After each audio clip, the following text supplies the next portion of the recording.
Good morning, everyone, and good evening in Washington, D.C., where it's Thursday evening. I'm Chuin Wei Yap. I'm Research Director with the Hinrich Foundation. I have the pleasure of having Marc Levinson, author, historian, and economist, with us today for another installment of our Hinrich Foundation Trade Book Talks. I should start with an introduction to the foundation itself, which is a philanthropy dedicated to the mission of advancing sustainable global trade. It has two programs, one of which is education, which funds scholarships related to trade, masters and above, and alumni networks, and the research program, which furthers thought leadership and strategic partnerships in the cause of advancing global trade with organizations such as the WTO, the OECD, and we have a readership base that includes USTR, Commerce, and China MOFCOM, and so on. These series of great book talks are a collaboration between the education and research programs of the foundation. We hope you'll enjoy this one, which focuses on the body of work that Marc has done over his long career, which began, incidentally, as a journalist, which is something that Marc and I share. I was at the Wall Street Journal, and he was at the Economist. I think was the last posting. He had the wisdom to get out of it probably a little bit earlier than I did. And then went on through a Council of Foreign Relations and a series of 7 books, perhaps the most celebrated of which is The Box, which is now, I think, almost 20 years old, isn't it? That's correct. Marc, yeah, which is remarkable.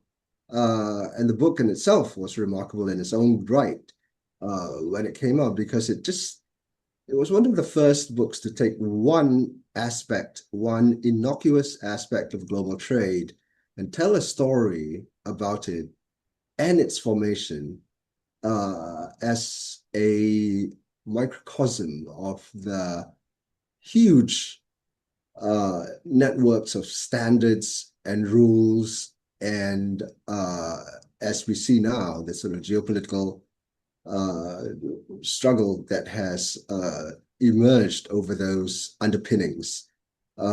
He's followed it up with a series of other books, including Outside the Box, which is about globalization, which is something that is not so much about the nuts and bolts of trade, but really about the international relations,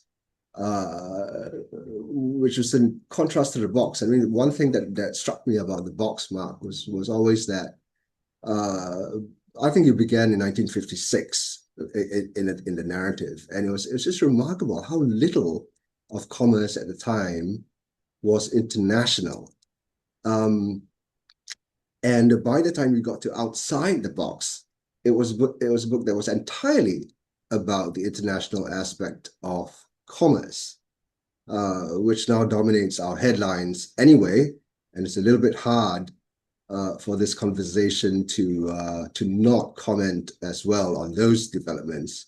But before we start, I just welcome everyone who has signed in from all over the world to join us this morning/evening, and to remind them that you can always send in comments, questions, vitriol, invective through our chat function, which you'll see somewhere at the bottom of the Zoom screen.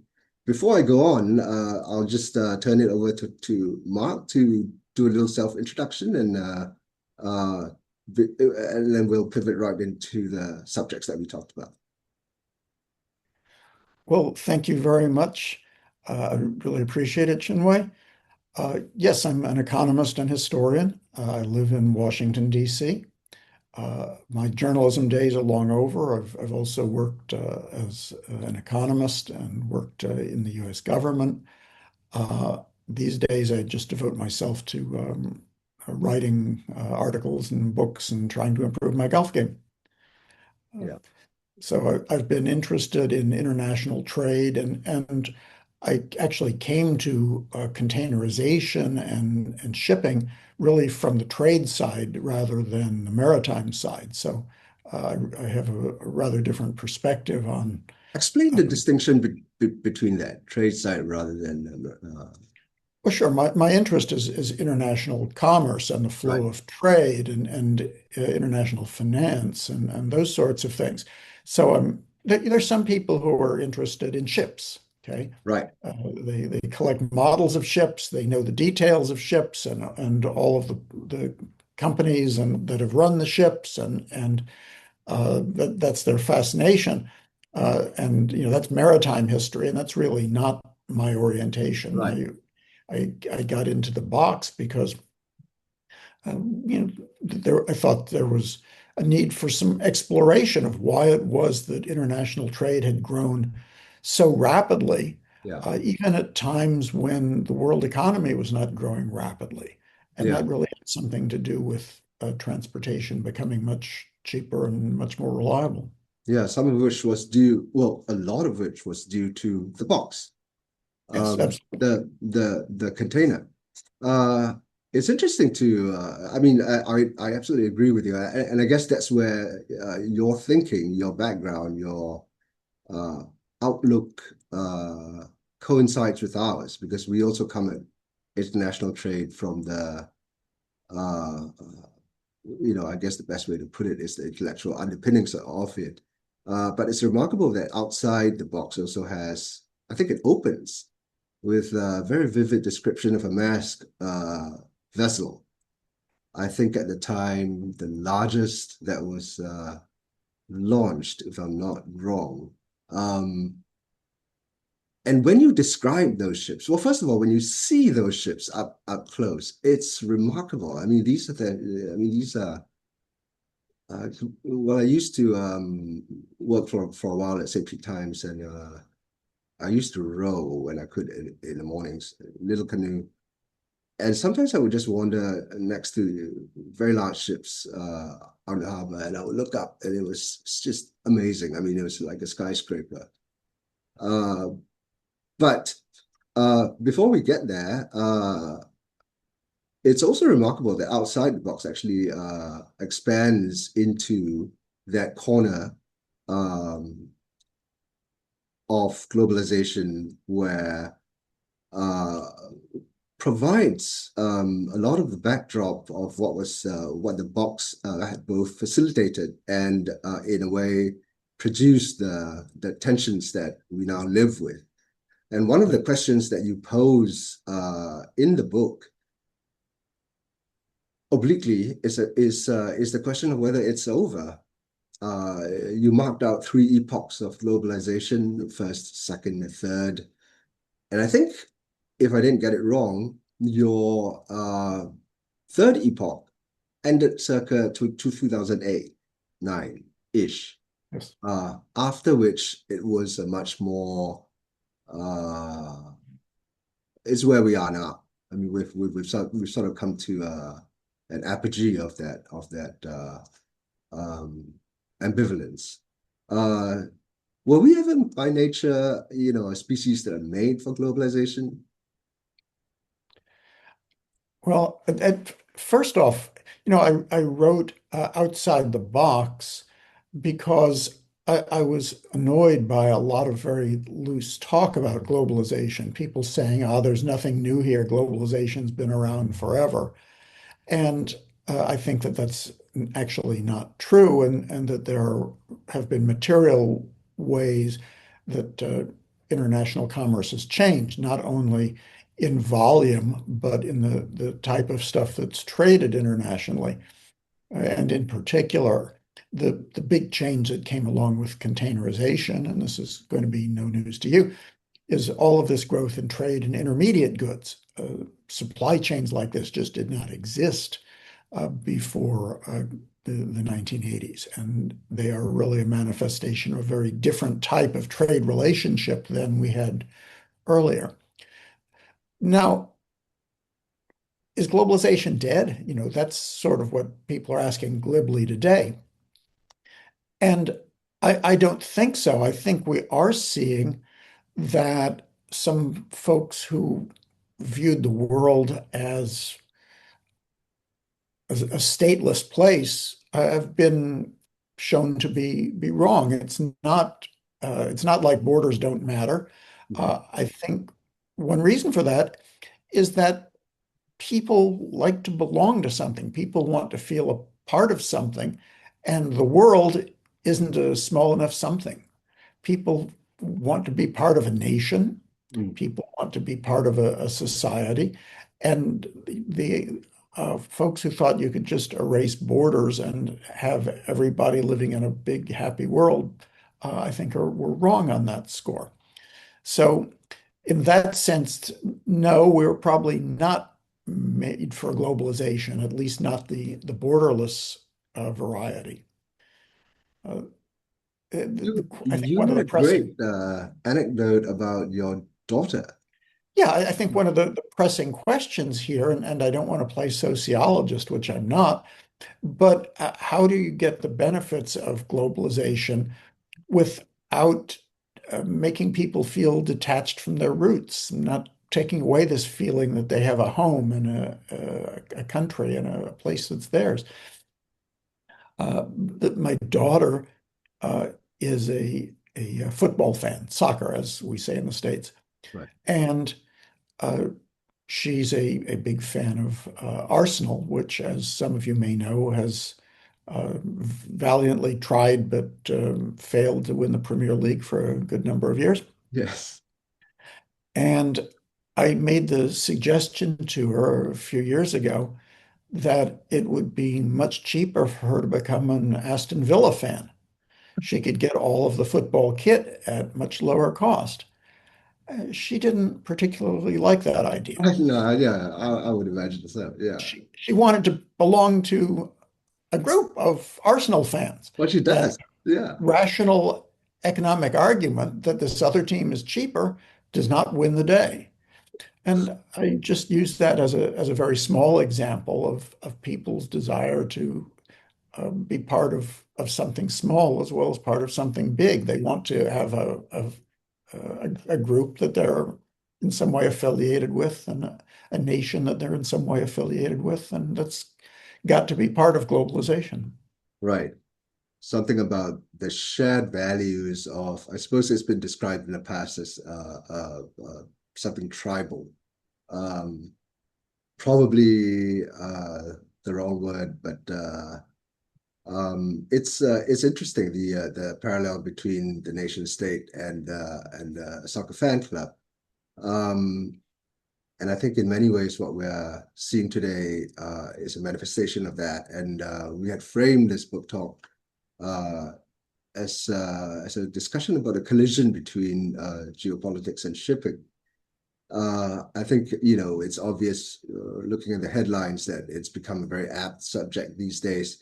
Before we get there, though, I wanted to talk to you a little bit about the creative process because you are now an author of 7 books, and that is versus my zero.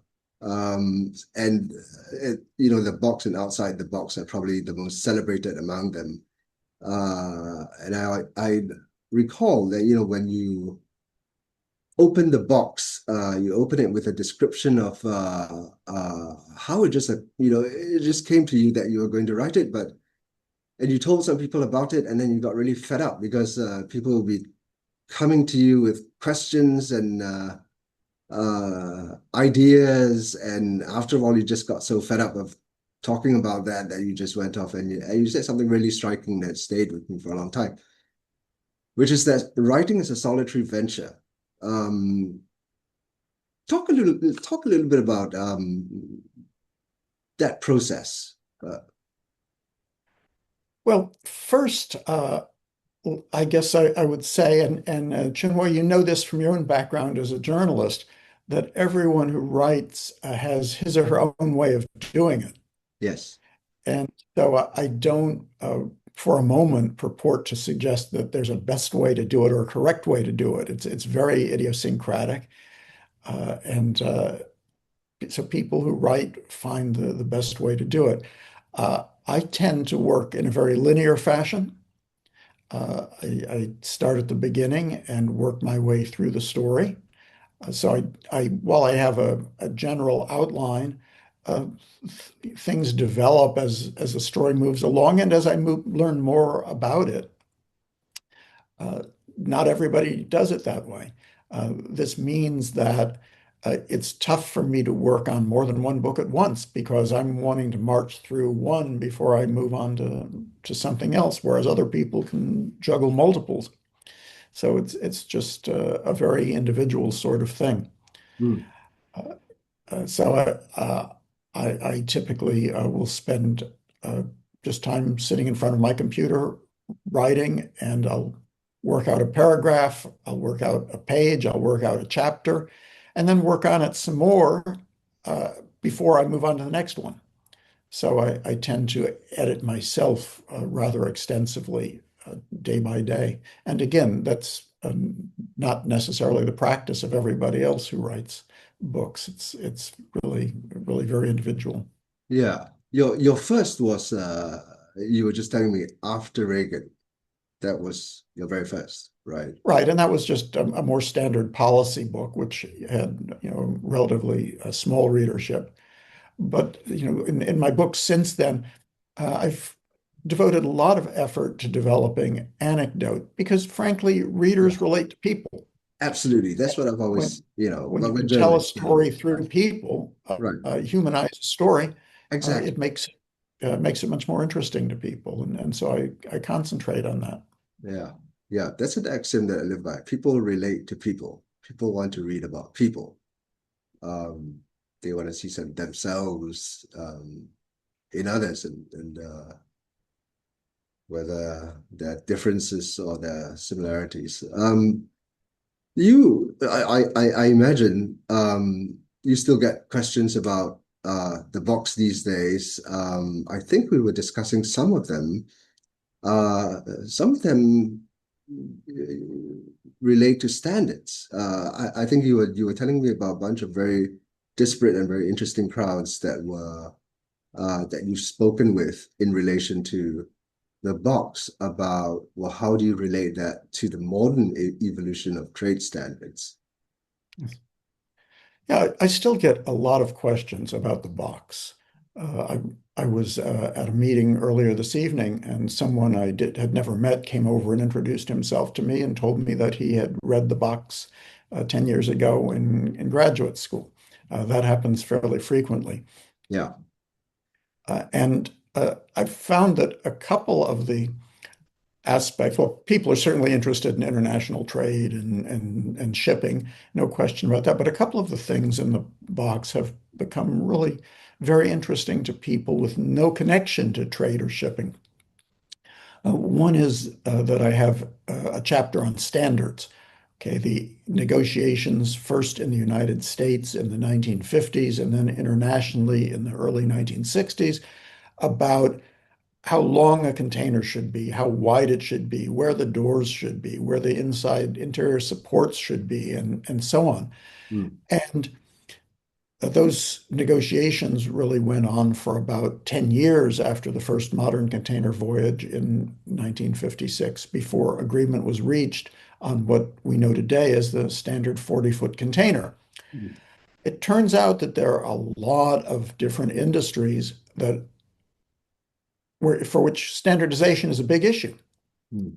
Uh, the space industry, for example, is it possible to standardize the dimensions of rockets Mm. so that one could build satellites that could go up in any rocket?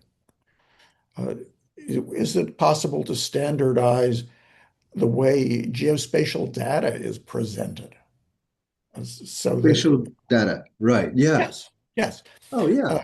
and in the Huh. shipping industry, those who are engaged in the industry are aware of this, but there's been a lot of discussion in the logistics industry in recent years about the flow of data through supply chains, Yeah.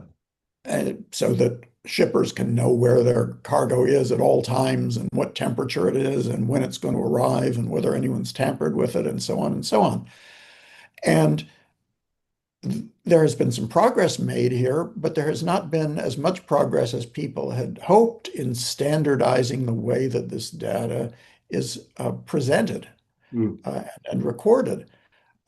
There's a lot of discussion about how do you standardize data related to supply chains, and that's an Yeah. ongoing process.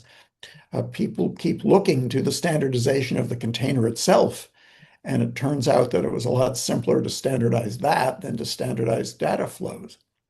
Yeah. Uh, there were Um, fewer countries involved at the time, which is one reason for that, obviously. But also, in the case of the shipping container, there was a lot of pressure from the US Navy to come up with a standard. And the Navy basically told the private sector, the steamship companies and the railroad companies, and the container manufacturers, you guys agree on a standard or we'll find one for you. And that sort of forced the private sector to agree on a standard. And there really is not that kind of pressure when it comes to, say, the flow of information. There's not a pressure for a single standard in which governing the way information is presented and transmitted. yeah. I recall that somewhere in the 10 years of negotiations that produced the container was a very teething conversation, and this was just domestically within the US about the corners of the container and the load, therefore, that it can bear. And even that took, I would recall, about months to sort out. And it was only sorted out because I think one party just went ahead and did it uh, without any consensus.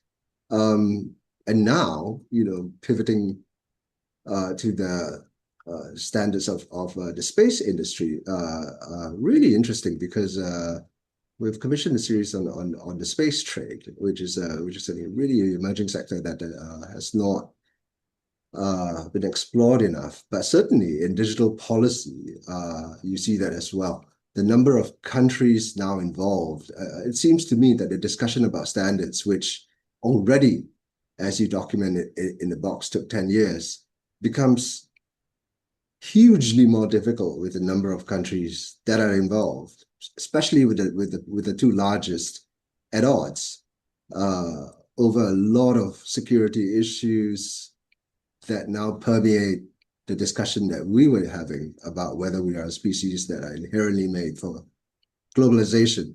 So, as I said at the start of this conversation, that it's going to be very hard for us not to talk about all this in the context of what's happening today. Hormuz being the leading example. So when you talk about your books these days with these readers and with these corporates that still come to you and and ask you these questions about standards, um, what comes to mind? I think one of the things that you had mentioned was that we take maritime trade for granted these days. But what do you think?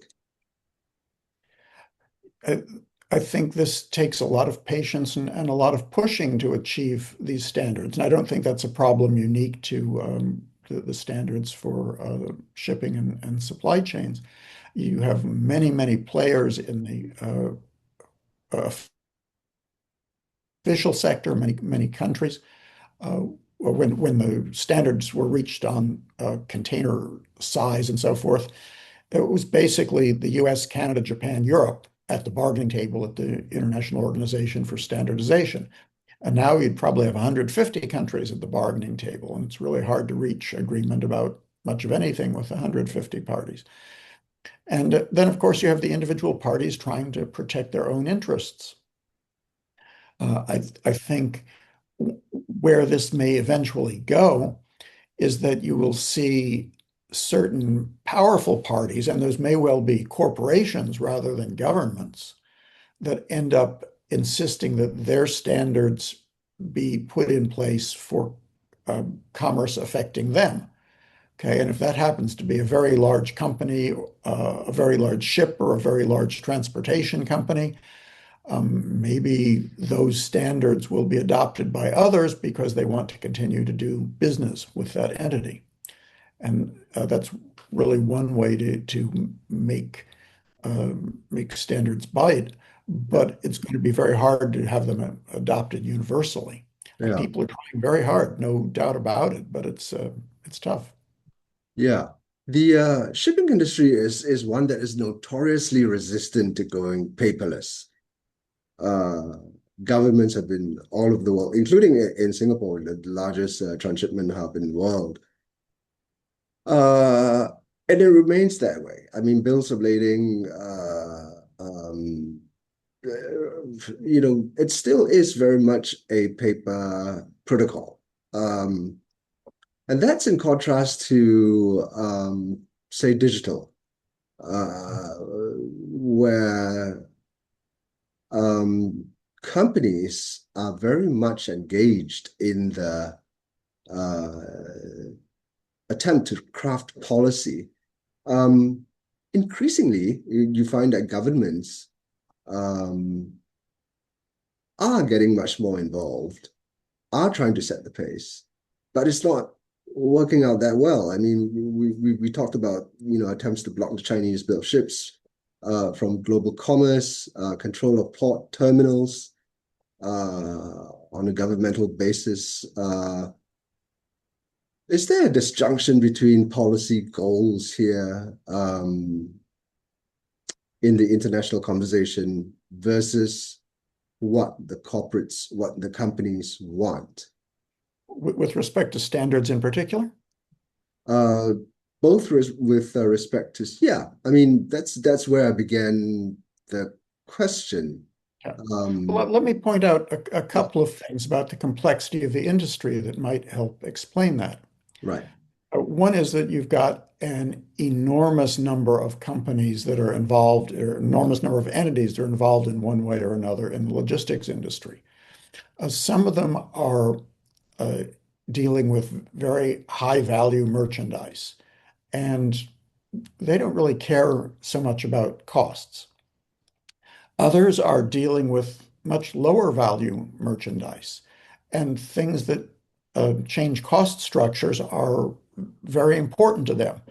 So, for example, if we're having standards that are going to raise the cost of a shipping container, if we're going to require that every shipping container have smartness in it, have digital capability embedded in the container, well, who's going to pay for that?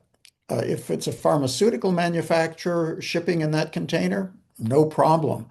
Mm, If it is an exporter of hay, which is one of the big things the United States exports in containers, that's going to be a problem. It's not worth the money to have smartness on a container that holds a product that does not have a lot of value per cubic meter.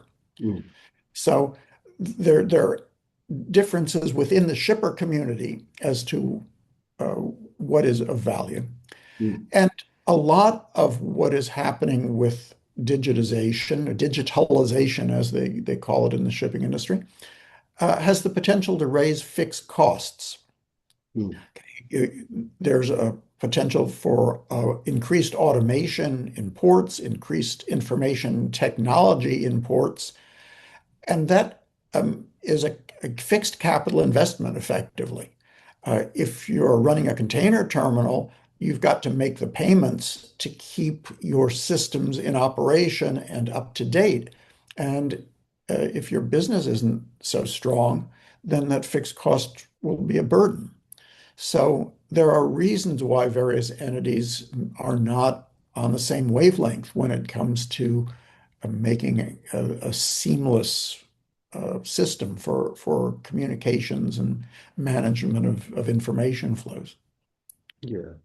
Is what would you recommend to policymakers in terms of breaking that mold? I mean, particularly when it comes to paperless.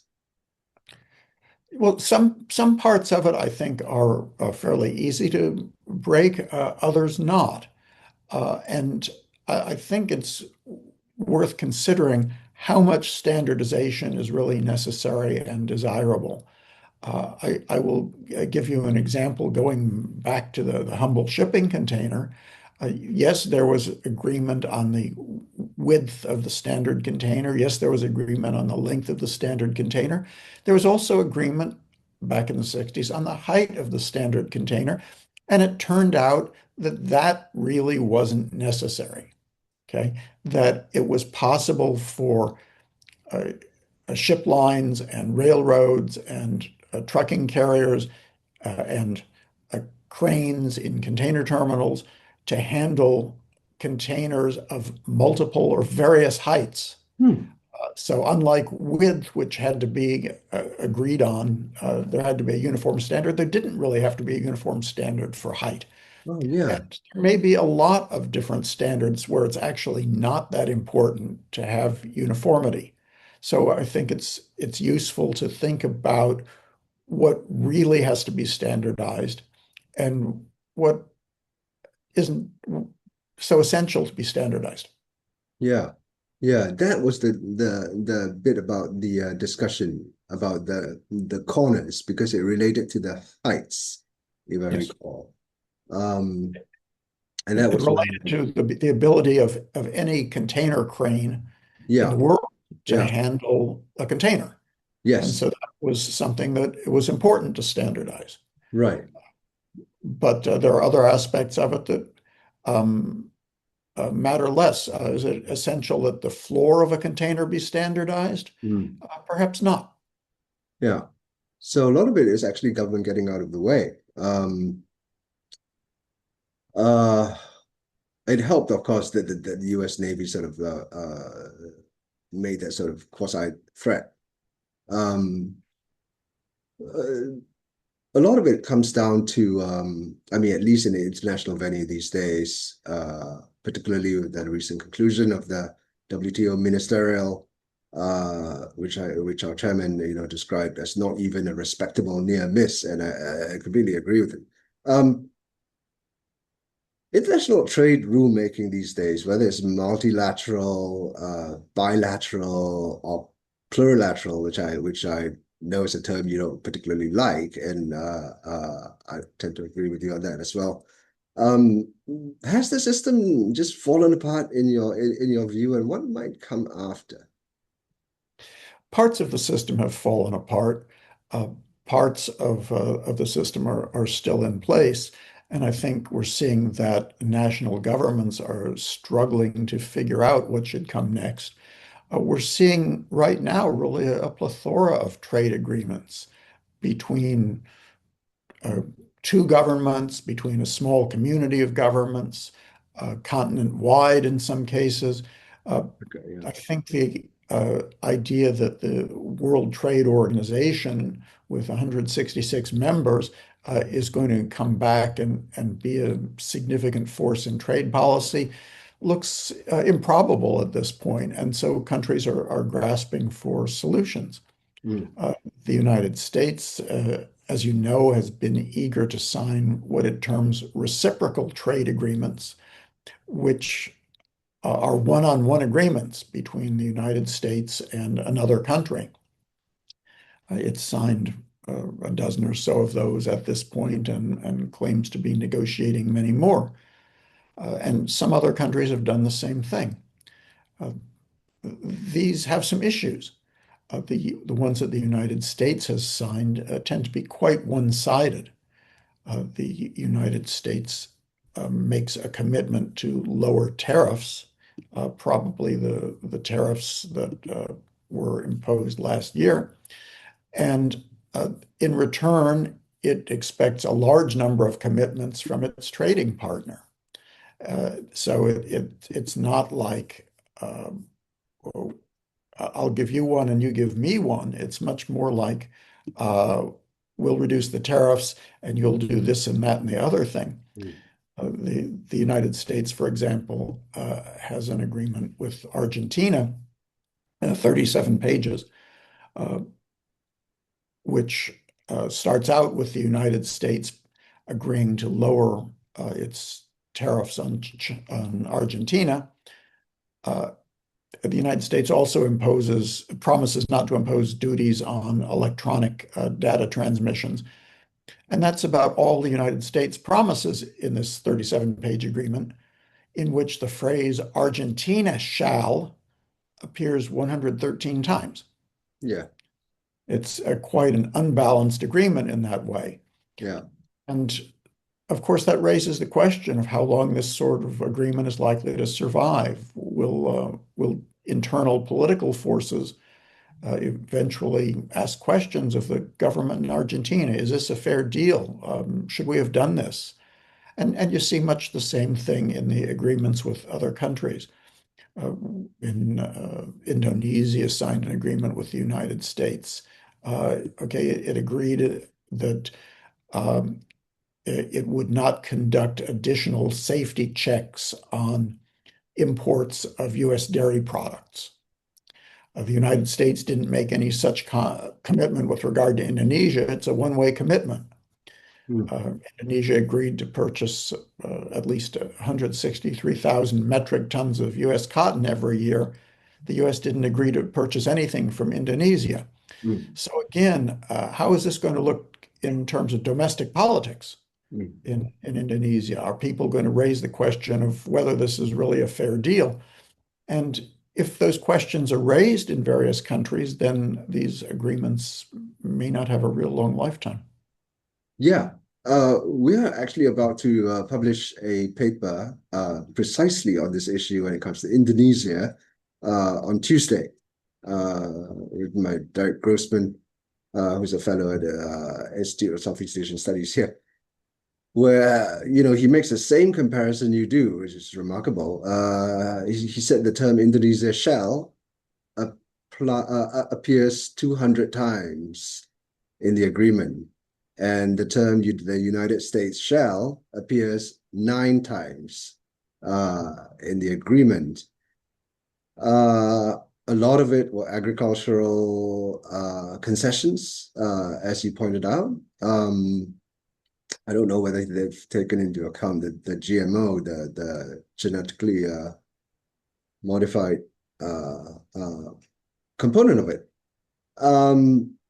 But he also makes the point that a lot of it actually makes sense for the Indonesian economy in terms of what it can't produce for itself, or it can't get its act together to produce for itself enough of, for its own poultry and instant noodle industries.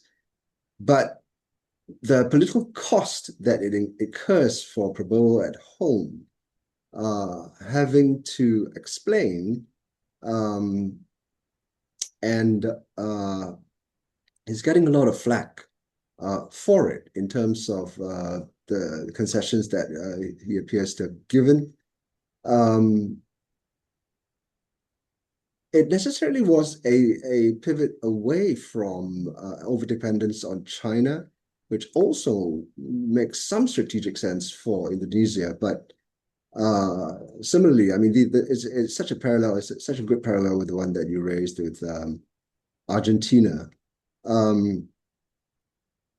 Whether or not those succeed, they depend on, to some extent, on dispute settlement, right? A lot of it is still missing that component. And one way or the other, bilateral, plurilateral, you still have to solve this issue of dispute settlement, which is this, a bit of a crux. I think you've pointed that out as well. What is the problem there? Well, the problem is simple enough that national governments don't like to be told what to do. Right. And I think we saw the World Trade Organization really face a crisis. Okay, the United States, by the way, was the party back when the WTO was formed Of 30 years course, ago. it's a driving force. That it wanted a judicial type arrangement in the WTO. It wanted the WTO to be the arbiter of whether trading policies of a given country were fair or unfair. It wanted countries to bring cases against one another alleging unfair trade and have them adjudicated in a formal setting. Well, the United States like that until it found itself as the accused party, at which point it decided maybe this was not such a terrific system. And I think most countries feel the same way. They really don't like a bunch of judges in some international organization telling them that their trade policies are legal or not legal. Right. So, how do you resolve this when country A claims that country B is unfairly subsidizing its exports? In a two-party arrangement, well, if you can't work out something, you just terminate the agreement. This is not all that complicated, and maybe it can be resolved by conventional diplomacy. But when it gets to be a larger arrangement, such as the CPTPP agreement in the Pacific, you've got a whole bunch of countries there. And if there are complaints that a country isn't living up to its obligations, how is that going to be adjudicated? How can that country really be forced to do something that it's chosen not to do? Hmm. Is it going to be forced to disregard its own internal political dynamics? Mm. Uh, that hasn't been tested, but I think these kinds of arrangements are going to face the same issues that the WTO did in terms of the inability to enforce agreed upon rules, just because that's the nature of international organizations. Mm. Yeah, there's a gravitation toward the MPIA, the multi-party interim arrangement that is trying to be a de facto uh, dispute settlement mechanism. It actually, with this EU CPTPP conversation with others' efforts to evolve these regional slash plurilateral responses, uh, there's some effort to think of it as the sort of de facto default mechanism that you turn to. So there's this, it seems to me, an attempt to still retain that sheen of WTO slash multilateral branding. But that question, as you say, it really remains uh, the crux. And I suppose there's some really fine scholars, Joost Paulin among them, who have always argued that the problem was that the judicial powers that were gifted to the WTO, actually by the United States, as you correctly pointed out, um, so that, by the way, it wouldn't need to use so much of the Section 301, uh, has turned the WTO into a view, given them a view of itself as a supranational authority um, that can afford to be not cognizant of the political um, support that it needs. Um, what do you have thoughts about this interaction between politics, the political input in terms of the legitimacy of such a dispute settlement system? I think on balance, this all these agreements are a good thing, okay, because they offer governments the opportunity to try and resolve trade issues in many different ways. Okay, we're not necessarily bound to one model that encompasses 166 countries. If a group of countries want to get together and sign an agreement that covers these aspects of international trade, they can do it. And it might be less controversial because while these countries may not be in agreement on, say, how to handle subsidies to steel makers, perhaps they're in agreement on how to handle trade in cotton and corn. And so it's possible that well, there are some smoother relationships here, and it does provide a way to address new issues in a smaller forum rather than in trying to address them in a huge forum. Yeah. But at the end of the day, the governments that participate are going to have to decide whether they want these agreements to survive and to flourish and to be meaningful. These are voluntary organizations. Countries have chosen to be in them. Mm, And of course, it's often the case that politicians back home are all too eager to point out the shortcomings.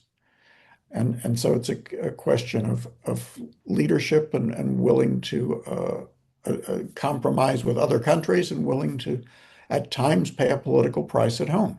mm. And One of the issues you've pointed out is speed, right? The speed of the settlement is key. Um, I mean, you and I both know civil lawsuits, if we were to file one, and sometimes it takes years. How do you solve the issue of speed? I mean, that was one of the issues that bedeviled that rare earths uh, challenge, because by the time the WTO got to giving the US, Japan, and either the EU what they wanted, it was too late. I mean, China yes, had sort of, accomplished its geopolitical goal. What's the point? I think this was an issue very much related to the rise of China as a manufacturing power. Mm, You started having complaints about uh, this export from China causing injury here or being unfairly subsidized there or whatever the story was. And China was growing very quickly. Its exports were growing very quickly. It was moving into new product exports very quickly. And the legal system, both nationally in many countries and at the WTO, was just lagging behind. So by the time the complaint was adjudicated, it was really no longer relevant. mm, And I think that any effective dispute resolution system is going to have to be able to make decisions more quickly, reach at least temporary conclusions more quickly. yeah. Whether governments are willing to tolerate that, again, this is really a political question. Mm, The WTO was designed as an organization with a weak secretariat. Okay, there's not a WTO boss who's in a position to say, we have to do this. You're obligated to do this. Uh, it's um, it's just a matter of persuading countries that it's in their own interest to compromise, that they may lose some cases, but they may win some cases, and they need to stick with it in order to obtain the much larger advantage of increased international trade. yeah. Yeah. It's interesting. Bob Lighthizer had a piece out, I think like a couple of days ago, day and a half ago, Foreign Affairs, uh, where he talks about this redesign um, of the international trading system. He highlights right at the end the cooperation issue, the international cooperation issue, which is unusual. Um, but I want to circle back to this point in the stress in the global trading system, maybe again toward the uh, end as we come up to the hour. But before that, I wanted to ask you, how has the shipping industry changed? Um, you've had problem with dark fleets, the rising, you described it as a port state uh, entity. Um, has it, I mean, one of the things that you've also talked about is standards for seafarers. Um, yeah, how how have these affected the shipping industry? Well, one of the reasons that international trade thrived for so many years is that shipping was extremely cheap. And one reason for Swiss shipping was cheap, obviously, was that the vessels themselves were subsidized, but also many ship lines were able to transfer the ownership of these vessels to countries with very favorable terms, or to register them in countries that had weak regulation, countries in which they were allowed to hire cheap labor from any place in the world and perhaps not treat it very well, countries that maybe did not enforce safety standards or environmental standards. And I think in recent years, there's generally been some tightening of this, which is probably a good thing for the world. It may mean somewhat higher costs for shippers, but a lot of the states that were formerly regarded as flags of convenience, that's a term that was coined by the transport unions, uh, actually have cracked down a bit on the steamship lines that are registered in their country, have actually enforced rules. And there have been more international rules that have been accepted by these countries over things like the non-polluting or low sulfur fuel usage, as an example, or the pay standards for seafarers, or many other topics. So I think there's been a lot of progress here, but there's still a lot of things that haven't been ironed out. I think one of the most important developments is that the states with major ports have had a much stronger role in enforcing these standards. Okay, it's no longer the case that a ship with any registration and any crew and any propulsion system can just show up at a port in any country and load or unload and sail away again. The port state is now going to ask for a safety inspection. The port state is going to ask for proof that the seafarers have been paid. The port state might uh, take a look at the oil in the tank and make sure that it's really low sulfur fuel.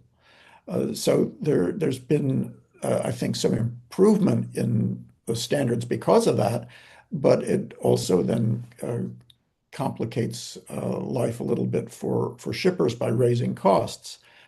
Now, what we've seen with the dark fleet is, in a sense, a reversion to the old notion of flags of convenience. These are ships that have no legal registry in many cases. They claim to be registered in a country that doesn't register ships, or in a country that doesn't have anyone enforcing rules. They don't adhere to international rules. They may not carry insurance. They may not have safety inspections. Who knows whether they actually pay the seafarers? And so, dealing with these vessels has obviously become a major problem. And we'll have to see whether this is a problem that goes away once the Russia's war in Ukraine is resolved. Well, increasingly looking at what's happening in Hormuz and now the sudden uh, spate of questions that has emerged over the Strait of Malacca as a result. I mean, just for background remark, you would know this. That's a strait that the Malacca Strait goes between the western coast of Peninsular Malaysia and Sumatra and Indonesia, narrows down and funnels toward the Singapore Strait. Um, Carries about 70% of the world's maritime global seaborne oil. Um, and in the last week and a half, I think it's spilled into public this indecision about whether or not tolls might be imposed, with Indonesia and Malaysia sort of floating that, I think Indonesia at one point said that, well, we would consider it, and then walked it back within hours. Because the free passage of that strait has always been for decades underpinned, by the way, with the backing of the US 7th Fleet, um, a, a, a, a really key aspect of international commerce. Um, Now, three countries, Strait of Malacca, couldn't quite get it together on dark fleet in terms of these inspections. Part of the reason is because these ships tend to sail right at the edge of the EEZs. Um, I mean, do we have, are you optimistic